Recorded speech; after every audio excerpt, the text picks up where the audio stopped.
Ini mereka masih belajar, anak-anak muda udah dilepas untuk bisa join ke Zoom bagaimana mereka kerja sendiri. Oke. Bagaimana kabar semua yang ada di gereja? Baik ya, yang ada di rumah? Luar biasa.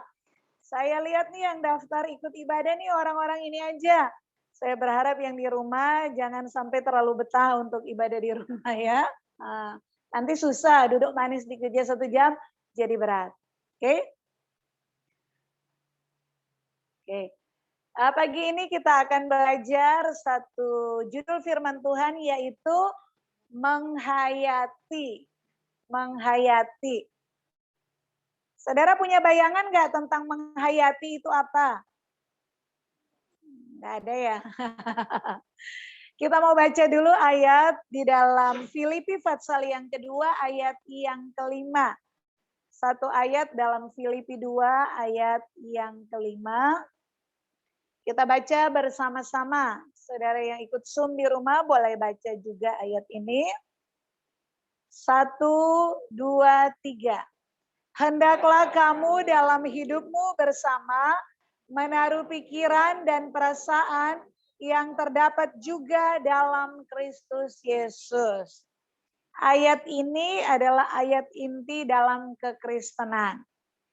Tuhan Yesus mati di kayu salib untuk mengampuni dosa manusia.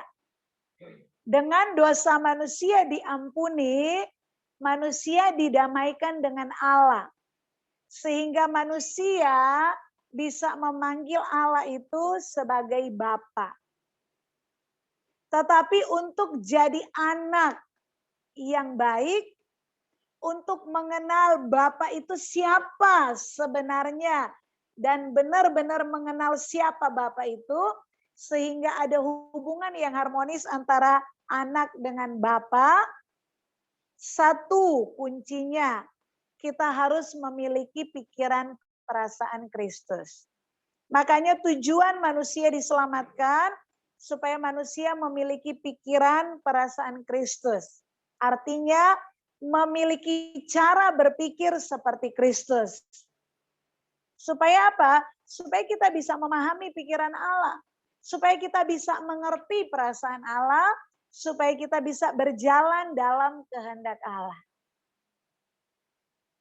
Kuncinya memiliki cara berpikir, mindset seperti Kristus. Nah, untuk memiliki pikiran perasaan Kristus, cara berpikir yang sama dengan Kristus dimulai dari penghayatan, menghayati. Makanya judul firman Tuhan pagi ini menghayati.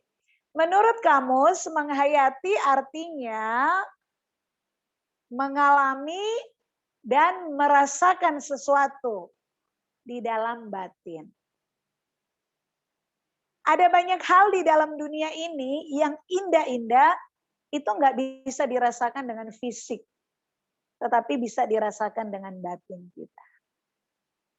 Contohnya manusia kalau bermimpi mata terbuka apa tertutup? Orang kan lagi mimpi kan tidur, tutup mata, bermimpi indah. Oke. Ya, ada banyak hal-hal yang indah itu bisa kita katakan indah kalau kita bisa menghayatinya. Kenapa orang berdoa itu tutup mata?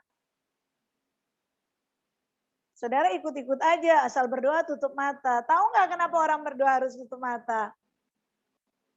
Hah? Kata siapa tutup mata jaminan fokus? Ada orang doa, pendetanya pimpin doa, dia lagi bayangkan, aduh pulang martabak, apa terang bulan, atau sate kambing, nasi goreng. Ada nggak yang begitu? Buktinya tutup mata. Fokus, benar Pak, tapi fokusnya di lain. Supaya menghayati, saudara dulu sekolah pernah ikut upacara. Kan ada satu sesi itu mengheningkan cipta.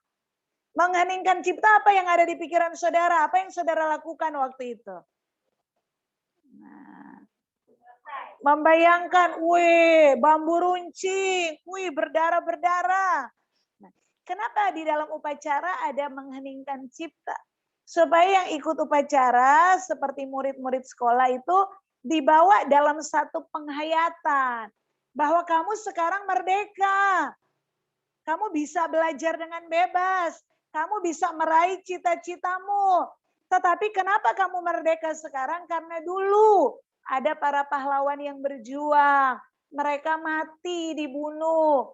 Dengan pengorbanan mereka, sehingga kita bisa merdeka. Makanya murid-murid yang sekolah dalam upacara ada mengeningkan cita supaya menghargai pengorbanan para pahlawan.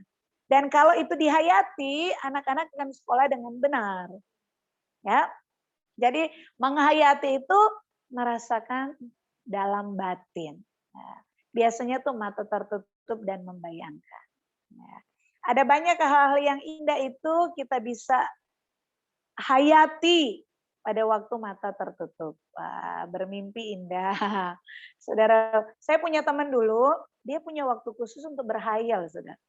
Satu asrama, kalau dia sudah duduk depan jendela, dia akan memandang sesuatu dan dia akan membayangkan. Dan itu tidak boleh diganggu.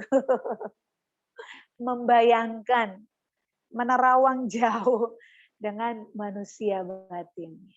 Nah, sesuatu akan menjadi lebih indah pada waktu kita menghayatinya. Nah, pagi hari ini mengapa saya ambil tentang menghayati? Apa yang akan kita hayati? Ya, yang pertama kita menghayati tentang diri sendiri. Yang kedua yang kita perlu hayati itu tentang Tuhan. Menghayati diri sendiri. Coba saudara tutup mata, bayangkan tentang dirimu.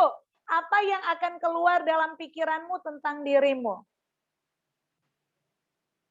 Kalau saudara bayangkan, oh saya pakai masker warna putih. Oh saya rambutnya belah pinggir, saya pakai baju begini. Itu kan saudara bayangkan tentang diri saudara. Tapi coba saya sebutkan satu nama orang dan saudara bayangkan. Saudara akan bayangkan apa? Ya ampun, dia hutang belum bayar sama saya. Ya ampun, orangnya judes banget kalau ngomong. Betul nggak? Rata-rata kita kalau membayangkan orang, sifat-sifat. Tapi kalau kita membayangkan diri kita sendiri, jarang tentang sifat karakter kita. Yang kita bayangkan baju apa yang kita pakai. Betul nggak? Apa yang lagi kita lakukan, apa yang kita kenakan secara fisik. Tetapi kalau menilai orang langsung ke karakter, ke sifat jeleknya lagi yang kita ingat. Nah, pagi ini kita belajar menghayati diri. Penilaian kita kepada orang tentang karakter, sifat itu kita bawa ke diri kita. Ya. Dan yang kedua, kita mau menghayati tentang Tuhan. Mengapa kita perlu belajar menghayati diri sendiri dan perlu belajar tentang Tuhan? Alasannya kita baca sama-sama. 1, 2, 3. Karena kejatuhan manusia ke dalam dosa berakibat manusia kehilangan pengetahuan mengenai yang pertama dirinya sendiri dan yang kedua mengenai rencana Allah atas dirinya. Ada orang punya diri, dibawa kemana-mana, tetapi nggak kenal dirinya itu siapa. Ada orang tahu Tuhan itu ada, makanya saudara beragama, makanya saudara mendengar firman pagi ini. Tetapi tidak semua orang yang beragama sudah mengerti bahwa Tuhan punya rencana atas kehidupannya. Kenapa? Karena semua manusia yang sudah jatuh dalam dosa, yang terlahir dalam kodrat dosa, yaitu saya dan saudara, pada umumnya tidak mengenal siapa dirinya, dan yang kedua, tidak tahu apa rencana Allah untuk hidupnya. Makanya pagi ini kita mau belajar, dan goalnya apa? Goalnya kita memiliki pikiran dan perasaan Kristus, sehingga kita bisa menjadi manusia sesuai rancangan Allah. Hidup tidak membosankan kalau kamu mengenal siapa dirimu sendiri. Kamu kerja setiap hari itu tidak akan ada kejenuhan kalau kamu kenal siapa diri. Dan kalau kamu kenal siapa Tuhanmu, menghayati kehadiran Tuhan, masalah sebesar apapun itu tidak akan buat kamu putus asa. Apalagi sampai meninggalkan Tuhan. Ya, makanya ada hal luar biasa yang akan saudara dapat. Makanya yang di rumah fokus, dengar, ngerti, yang ada di gereja buka mata, jangan ngantuk ya. Oke, yang pertama menghayati diri sendiri. Menghayati diri sendiri artinya kenali siapa dirimu. Saudara kenal nggak siapa diri saudara? Banyak orang nggak mengenal siapa diri. Kita manusia berpakaian, berdandan itu pantas. Secara pantas, sesuai porsi masing-masing. Tetapi ada orang yang menjadikan segala barang-barang yang melekat dari ujung kaki, ujung rambut, itu sebagai nilai diri. Saya lihat ada satu teman saya di Facebook, sudah lama nggak jumpa. Tiba-tiba nongol, kok berubah banget.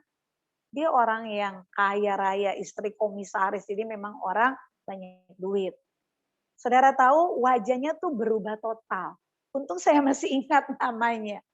Tapi memang jadi cantik banget. Ya, saya pun perempuan, lihat nih cantik-cantik banget. Ada kan orang kalau operasi hidung, operasi mata, operasi semua tuh jadi jadi jelek. Ini benar-benar jadi bagus wajahnya gitu. Jadi kayak boneka dan enak dilihat. Karena dasarnya orangnya sebenarnya emang udah cantik.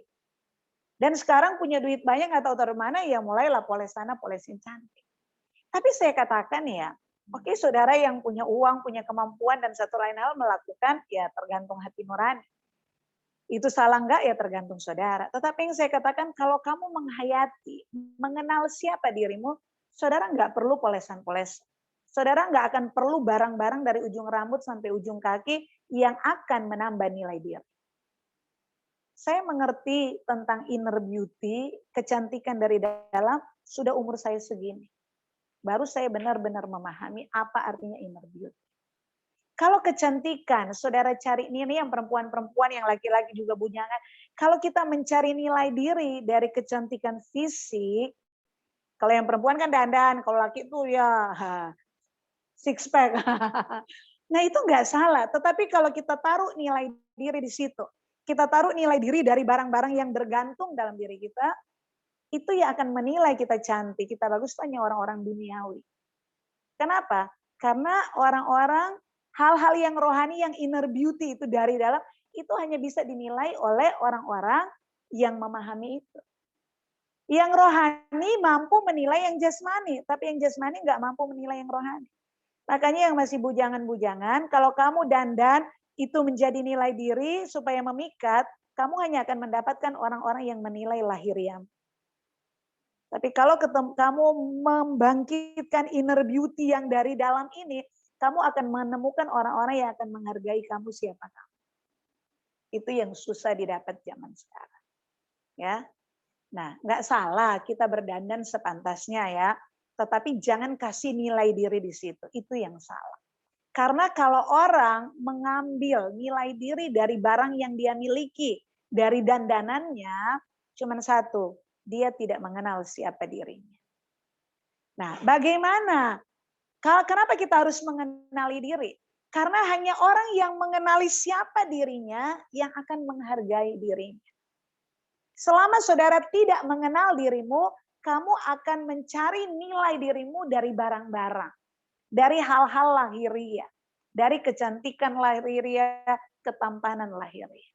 Tetapi orang yang sudah mengenal nilai diri, itu kecantikan dari dalam yang akan keluar. Nah, untuk memahami ini kan hanya yang rohani yang bisa paham. Makanya saudara dengar firman supaya jadi cerdas, jadi orang rohani yang menilai segala sesuatu dari hal-hal yang rohani. Nah, bagaimana saya bisa menghayati diri saya sehingga saya bisa mengenal diri saya, sehingga saya menghargai diri saya?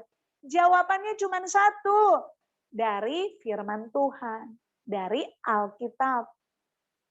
Kalau saudara belajar Alkitab, saudara akan tahu, oh Kejadian 1 ayat 26, Allah merancang manusia dan pada waktu menjadikan manusia, sesuai dengan gambar dan rupa Allah.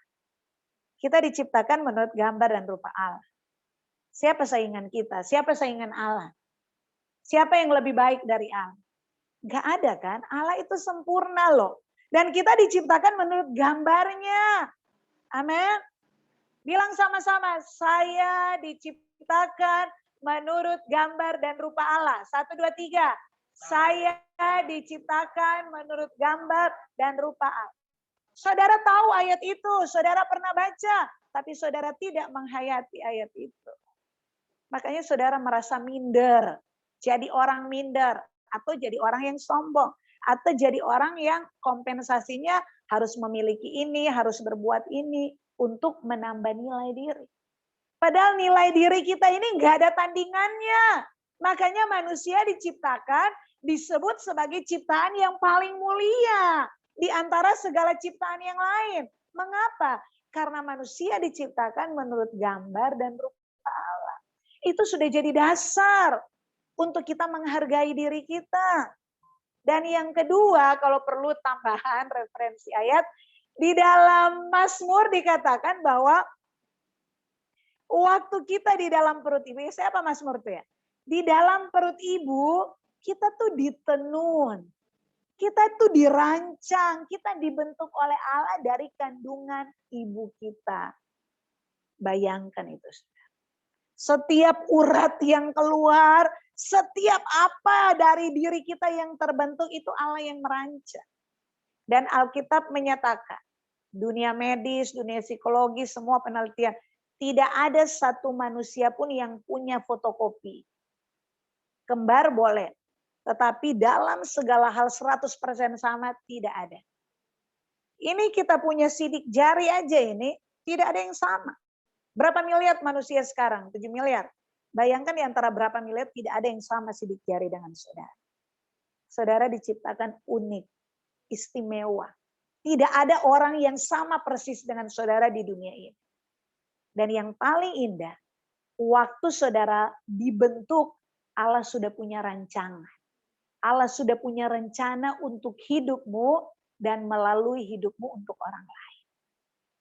Makanya orang yang tidak mengenal Allah, dia bekerja bosan. Aduh kerjaan kok bosan ya, kok jenuh ya. Pagi bangun tidur, doa sebentar, minum kopi, pergi kerja, siang istirahat, pulang sore udah capek, mandi, ya nonton, habis itu tidur. Jenuh setiap hari kerjaan seperti itu. Kalau kamu mengenal siapa dirimu, hidupmu setiap hari, bahkan setiap detik, itu akan menjadi hal yang indah. Kenapa? Karena kamu mengenal siapa kamu. Dan kamu menyadari betapa berartinya dirimu. Karena Allah kasih potensi dalam diri setiap orang. Dan kalau potensi itu dikembangkan, dia akan berlipat kali ganda. Dikasih 1, dikembangkan jadi 2. Dikasih 2, dikembangkan jadi 4. Jadi 4, dikembangkan jadi 8. Pekerjaanmu, keluargamu, hidupmu tidak akan menjenuhkan. Kenapa? Karena selalu ada hal-hal yang baru. Dari mana? Dari penghayatan aku ini luar biasa. Allah menjadikan aku luar biasa. Aku diciptakan menurut gambar dan rupa Allah. Dan sejak aku dalam kandungan ibuku aku ditenun. Wow, Allah melancang begitu. Sampai hal-hal detail-detailnya Allah mengenal siapa saya. Makanya cari Allah supaya kamu bisa kenal siapa dirimu. Dan orang yang mengenal dirinya, tahu ada potensi dalam diri, dia tuh akan berusaha mengembangkan potensi dia. Saudara tahu puzzle nggak? Misalnya ada gambar burung, ada 5 potongan puzzle di situ. Tahu ya puzzle? Saya lupa bawa untuk contoh. Misalnya 5 pieces, 5 potong. Yang satu kepalanya, yang satu sayapnya, yang satu badannya, yang satu ekornya, yang satu kaki. Kalau kita lepas potongan itu, yang ekor kita taruh di kepala masuk nggak? Nggak masuk. Yang ekor kita taruh di ekor pas plug. Kalau kita taruh potongan-potongan itu pada tempatnya, gambar burung cendrawasih. Tapi kalau kita lepas dan kita taruh tidak pada tempatnya, dia tidak akan masuk. Karena bukan tempatnya di situ.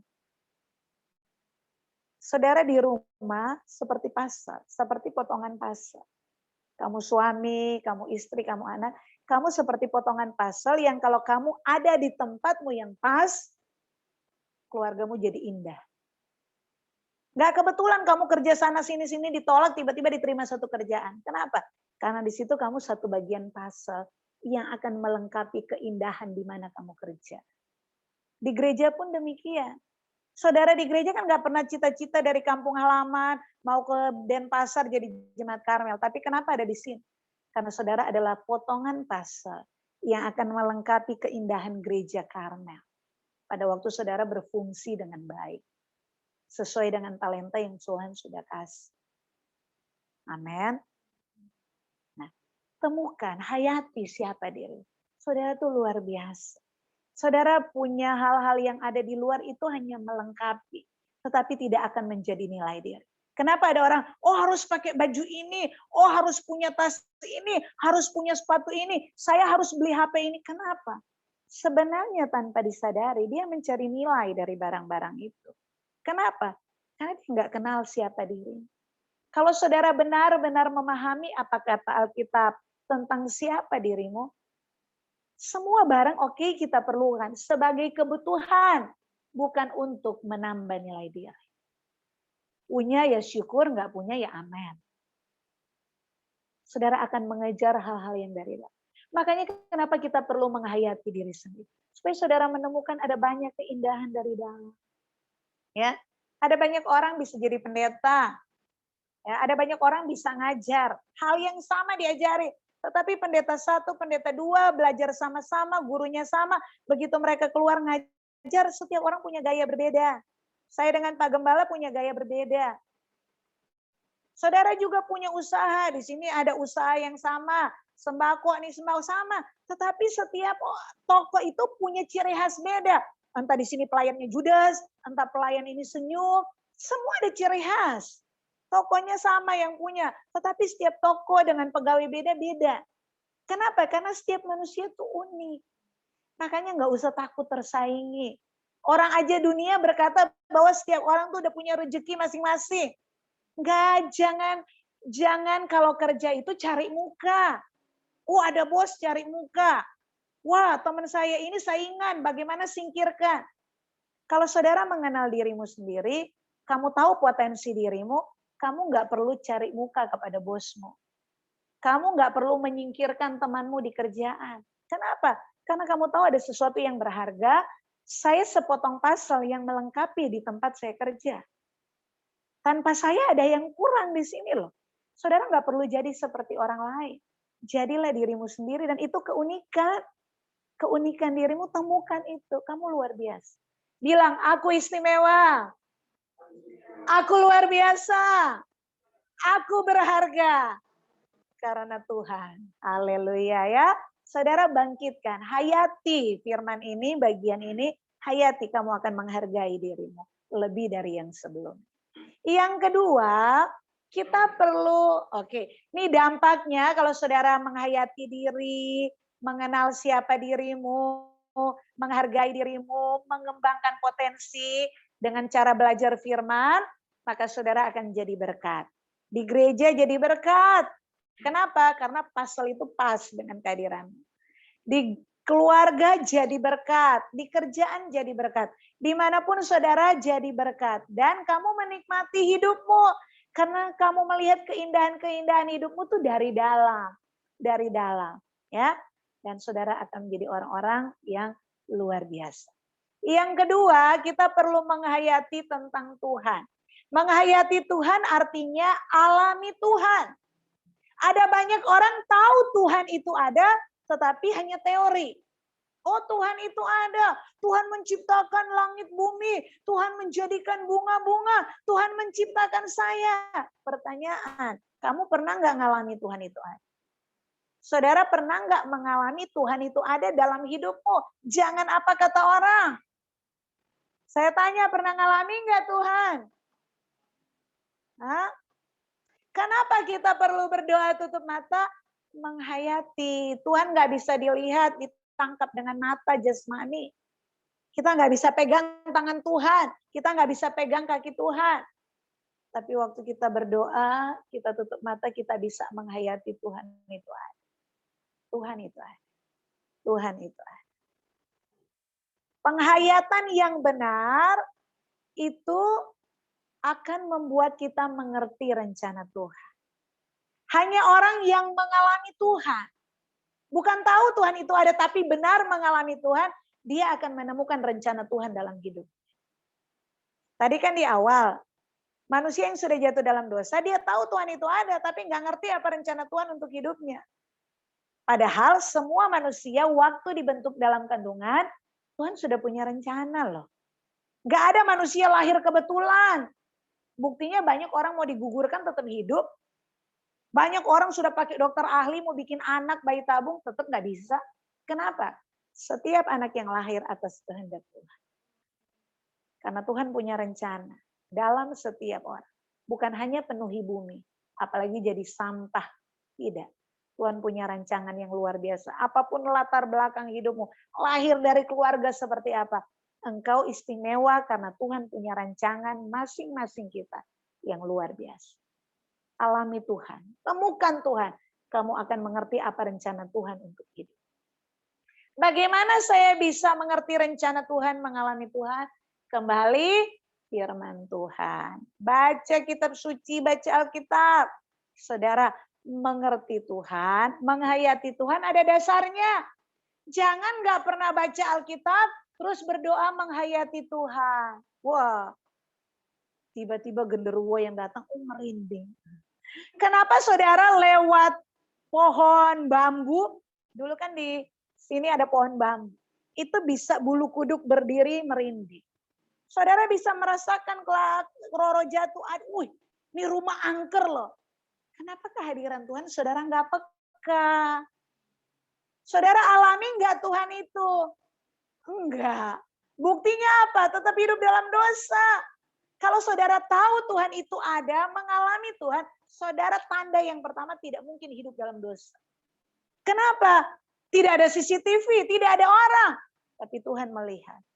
Mata Tuhan melihat apa yang kita buat. Buat yang baik, buat yang jahat. Oleh sebab itulah jangan berbuat jahat. Ingat, Tuhan melihat. Jangan hanya jadikan Tuhan seperti CCTV. Jadikan Tuhan pengalaman dalam hidup. Maka dimanapun kamu berada, situasi apapun, kamu tidak akan melakukan dosa. Apalagi dosa yang diulang-ulang. Wah, itu benar-benar orang yang nggak pernah tahu Tuhan. Ya. Nah, orang yang mengalami Tuhan, mengerti rencana Tuhan, dia akan melakukan kehendak Allah. Kan selalu dikatakan, tujuan kita orang percaya hidup melakukan kehendak Allah. Seperti Yesus, makananku melakukan kehendak Allah. Saudara tahu, saudara ngerti. Pertanyaan, apakah hidupmu setiap hari melakukan kehendak Allah? Tidak, belum tentu. Kenapa? Karena nggak belajar firman. Kalau saudara belajar firman, contoh ya, masalah seberat apapun yang saudara alami, saudara tidak ada bersungut-sungut, saudara tidak akan kecewa dengan Tuhan, saudara tidak akan menyalahkan orang lain. Kenapa? Karena seberat apapun masalah, orang bikin saudara ada dalam masalah sekalipun, saudara akan ingat. Dalam segala sesuatu Allah bekerja di dalam. Untuk mendatangkan kebaikan. Aduh Tuhan, ternyata aku dilatih untuk lebih sabar. Masalah selesai datang lagi. Oh ternyata Tuhan aku belum lulus dalam kesabaran. Terima kasih Tuhan. Roma 8 ayat 28. Untuk mendatangkan kebaikan. Jadi setiap masalah kita lihat ada kebaikan Allah di baliknya. Amin. Bisa nggak begitu? Bisa. Tapi kenyataan dalam masalah saudara mampu nggak seperti itu? Tidak. Karena nggak menghayati. Kalau masalah berat, sudah jatuh, tertimpa tangga, diinjek orang, nggak selesai-selesai. Ingat, 1 Korintus 10 ayat 13. Pencobaan yang kamu alami, pencobaan-pencobaan biasa yang tidak melebihi kekuatan manusia. Saudara manusia atau bukan? Saudara manusia apa bukan? Ya, jadi setiap ada masalah, yakin ini enggak melebihi kekuatan manusia. Bukan cuma saudara, orang di luar sana juga ngalami mereka lebih kuat dari saudara, padahal mereka bukan Kristen. Kenapa? Karena janji Tuhan tidak melebihi kekuatan manusia. Dan seterusnya ayat itu sudah ada jalan keluar. Bayangkan loh masalah datang udah ada solusi di depan sana. Amin. Cuma kan kita maunya yang instan. Kalau bisa hari ini masalah datang, 1 jam kemudian sudah clear. Maunya kan begitu, ya. Makanya jadi anak-anak terus, nggak dewasa-dewasa. Karena setiap minta dikasih, setiap minta dikasih. Saya juga babak belur belajar untuk menjadi dewasa. Ya, dan itu perlu proses. Makanya belajar firman. Kenapa firman Tuhan yang kita dengar, kita mengerti itu jadi kekuatan di masa sulit. Dan kalau kita melakukan firman di masa yang sulit, itu yang namanya rema. Rema itu membuktikan firman Allah pada waktu situasi kondisi menuntut ayat itu dibuktikan. Itu namanya rema.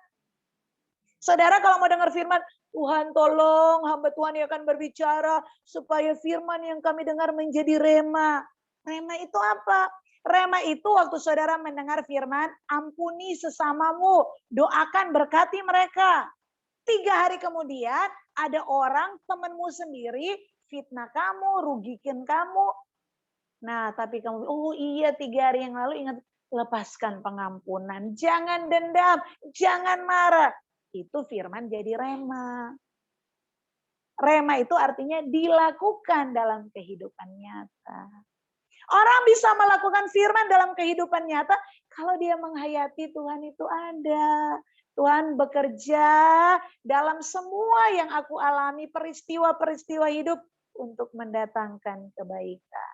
Dalam masalah paling sulit pun, Tuhan kekuatanku. Tuhan tidak meninggalkan aku. Hidup jadi indah. Tidak ada masalah yang terlalu berat yang akan kita alami. Kenapa? Karena bersama Tuhan. Dan kita selalu kuat. Oke, sekali-sekali nangis, sekali-sekali. Tetapi kita akan terus melangkah dalam kehendak Allah.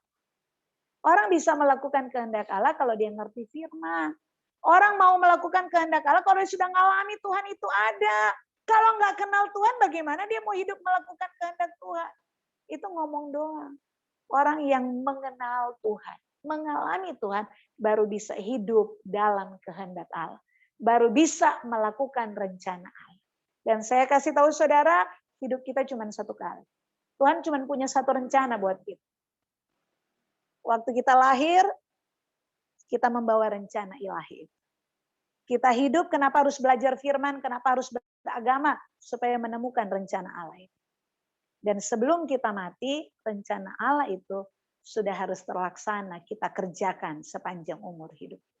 Sehingga waktu kita mati, Tuhan berkata, sinilah anakku, kamu sudah selesai dengan tugas. Makanya Rasul Paulus kan berkata, aku sudah menyelesaikan pertandingan. Dia bertanding apa? Menyelesaikan tugas dari Allah. Kita ini sementara kerja. Kalau saudara sudah menemukan rencana Tuhan. Masalahnya kan ada banyak orang Kristen nggak tahu. Hidup ya hanya untuk mengejar cita-cita. Hidup ya supaya saya bahagia. Tapi hanya orang-orang yang dicelikkan mata rohani. Tembus pada kekekalan. Yang tahu aku ada untuk menggenapi panggilan Allah. Mengerjakan tugas yang Allah sudah rancang untukku. Kenapa? Karena aku diciptakan menurut gambar dan rupa Allah. Wow, itu luar biasa.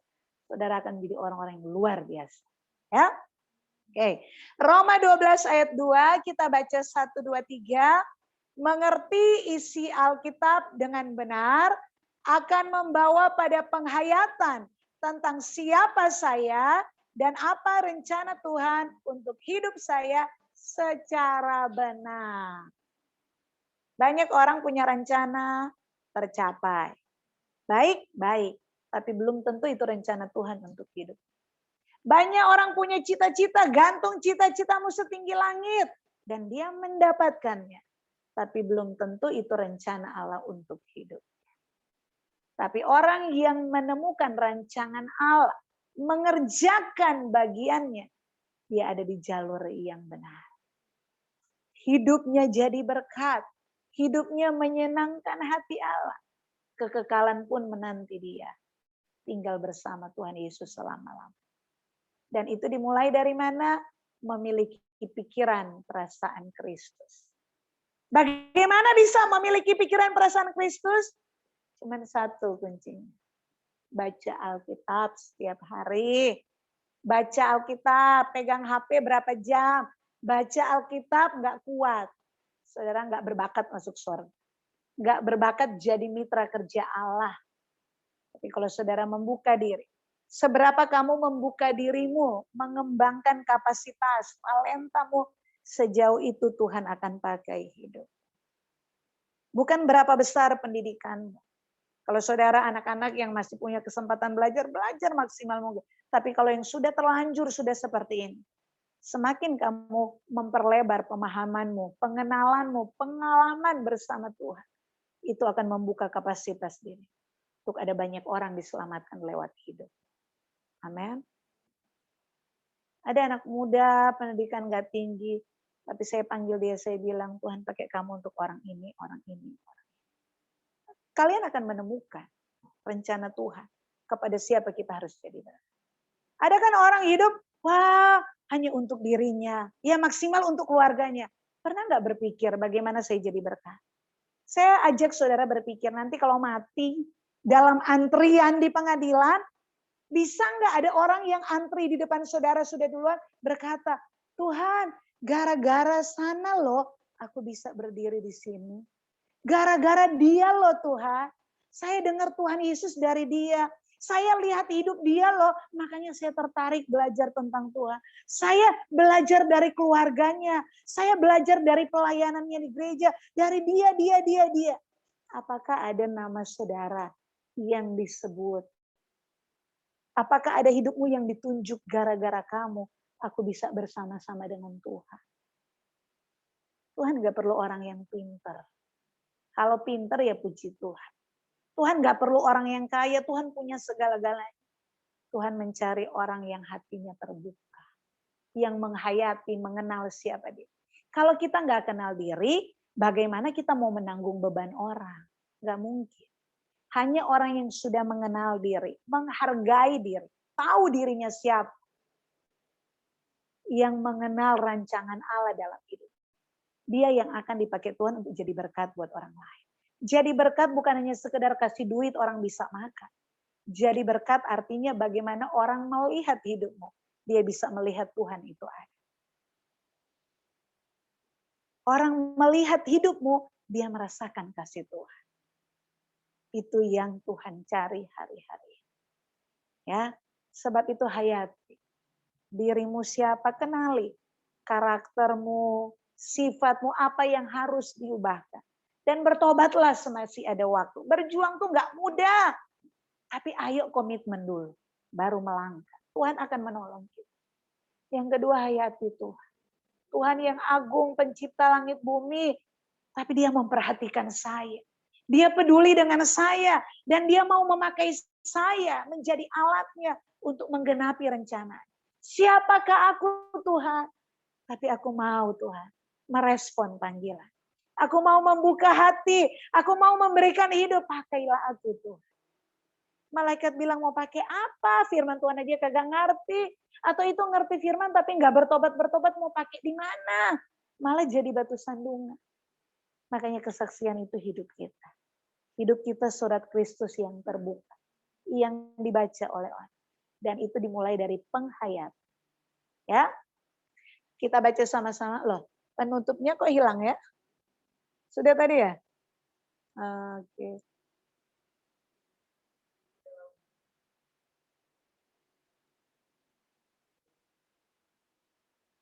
Oke, sudah pindah dia.